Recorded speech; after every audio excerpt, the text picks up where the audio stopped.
11 people have been killed in China's Jiangxi province after a bridge collapsed due to torrential rains. Yap khat wengut ha ka jingkut ka jingeng badang ja sakumba arphongut hakum kini ki banai khamtam bakadai ka ayom slab bunsin ki eke ki jingtwa ki jingklem bat ki jingyap ki juya ja nakwe kasnem shakwe pat lakalong ha kino ki benta jongkiri ka perthe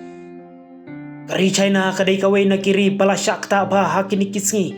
nadu mensyam tayo hakaba ka jingther uslab baklem sange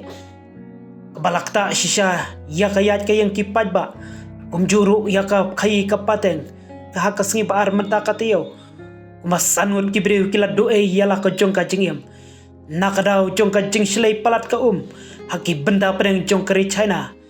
kabalakta khamtam yakiriu palat temen kumno ban yale persha ban laj nakatika jingslay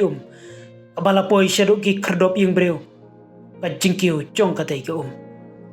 kat kumki kubor balap pelat lembak kri China layatu bamenin kasngi toding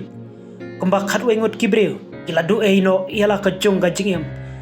haka jingkut jong ka jingking belat tip kerdeng ka shanglu ka bahap pagi benta jong ka northern part jong ka ri China baro kita kibalaya papo jong ka wa shansi dai kibala syong haki sandali ki kali balayo ring lengba ki CCTV bat layatu shushu basa kumbalai pungut ompat semlalap napreng jongki arpau teli ki kali balasya rong ha katai kapor palatukut katai ka jingking nakaliang presiden kari China kata Xi Jinping ulah hukum ya kibor badai pej kumno ban ai cingirap